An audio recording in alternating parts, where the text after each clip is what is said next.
Wake up in the morning feeling like P. Diddy. Hey, what up, Grab girl? my glasses, I'm out the door. I'm gonna hit this shit. Olivia here. So this is To Kill a Mockingbird Styles.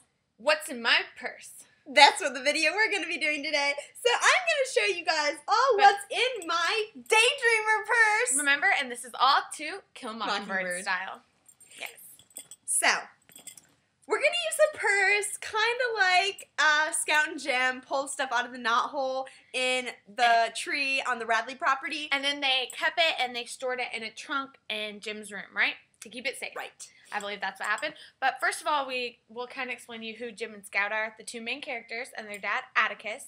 And they find the stuff in the knothole in the tree. But our and tree, this is our fake tree. Yeah, our tree doesn't have a knothole, but it's kind of a... It's a fake ficus tree, if you're wondering. Yes, that is exactly what it is. And the tree is in Boo Radley's. It's on Boo Radley's property, on the corner of his property. When Jim and Scout walk home from school every day, they always pass it, and it's kind of like a curious thing. Well, they all wonder about the Radley place, but they start finding these little objects inside of the knothole in the tree, like in a little thing in the side of it, and they pull them out. And which one's the one that Scout's the one that wants to put it back? Yeah, Scout. Yeah, I think she. Yeah, and Jim's the one that wants to keep them, and he keeps them in his trunk in his room so they don't get hurt. And then Atticus is their father. Yes. And they call him Atticus, which is kind of weird, but they say it's out of respect. But I call my dad out of respect. Me too, Daddy. But they call him Atticus, so that's fine. And then they have their. But he's a lawyer. Yeah, he's a lawyer. He's a well-respected lawyer in town. Mm-hmm. And then they have their kind of like maid, kind of nanny sort of type character, which is Calpurnia. And she's African-American, which is not really frowned upon, but it's just kind of odd in those times. Okay, so they live in Alabama. And anyway, back to our what's in our bag. So they pull all these oddities out of the tree, and they're kind of strange. And so, what do we have first? Okay, well, first, one of the items found is gum. They find they find big wads of like chewing gum, which is a treat for them. They think that's kind of weird because who puts gum in a tree? I mean, so.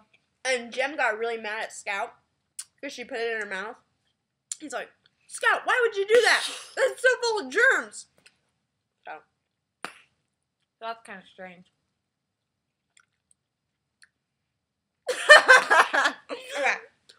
Okay. Next, we won't make you guys listen to us waller in our wads, as someone would say.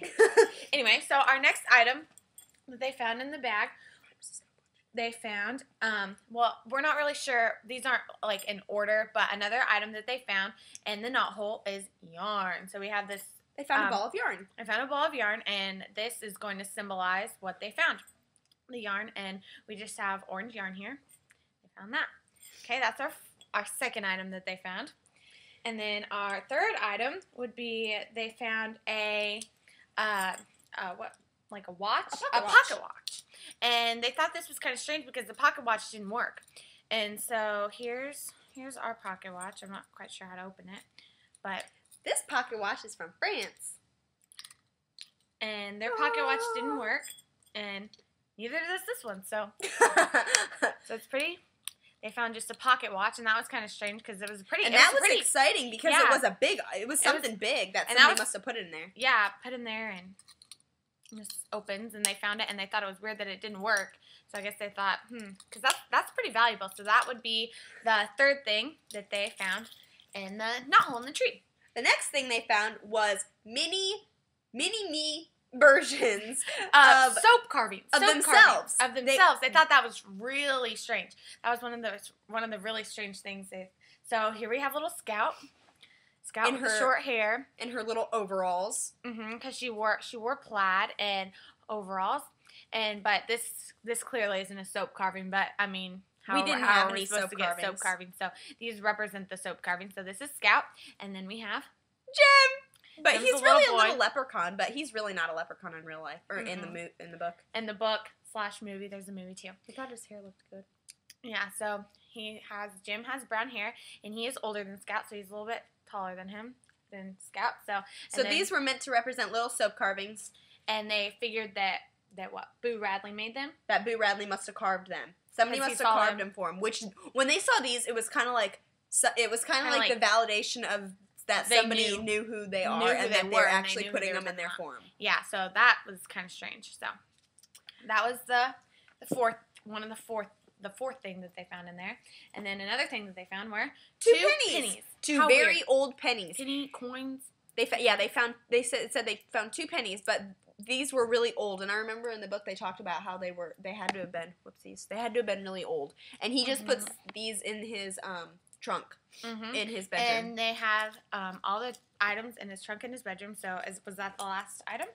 Yeah, I think that was the last item. Okay, so to recap, we had the 2 pennies, the watch, the soap carvings, the gum. And then they have the gum. And if any of you guys are wondering, this is a Juicy Couture Daydreamer. And that's what we pulled them all out of as our knot hole. But we did have a prop right here, which is a fake ficus. A fake ficus tree, which the tree that they found, I think was an oak tree, wasn't it? I'm not quite sure, but it was a big tree. And then the whole thing was Nathan Radley. Then after they started finding all this stuff, they thought it was so cool. He submitted the knot hole up, so they couldn't even find it anymore. And Scout and Jim were very upset, which was upsetting to them because they always had fun like finding stuff on their way home from school. So and then after they got upset, that kind of ended the stuff where they talked about the stuff in the tree. And so Nathan Radley was what? He lived in the Radley house. He lived in the Radley house with Boo. Nathan Radley came out more often than Boo, though, and Boo was the one that they were really wondering about. Because Boo is a really curious character. And then the other character that we didn't mention would be Dill. Dill, yes. He was the little boy that visited every summer for, I think they only said it was like 2 weeks, wasn't it? I know, but they acted like it was all summer. Wait, where did he come from? He came from Malcolm? No, wait, that's where they're from.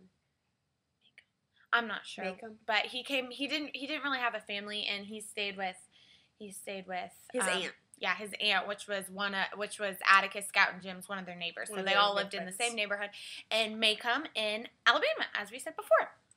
And so, because he was from Meridian, Mississippi. Exactly. That's what it was. Dill was from Mississippi, and they all lived in Alabama. And they just had a jolly time.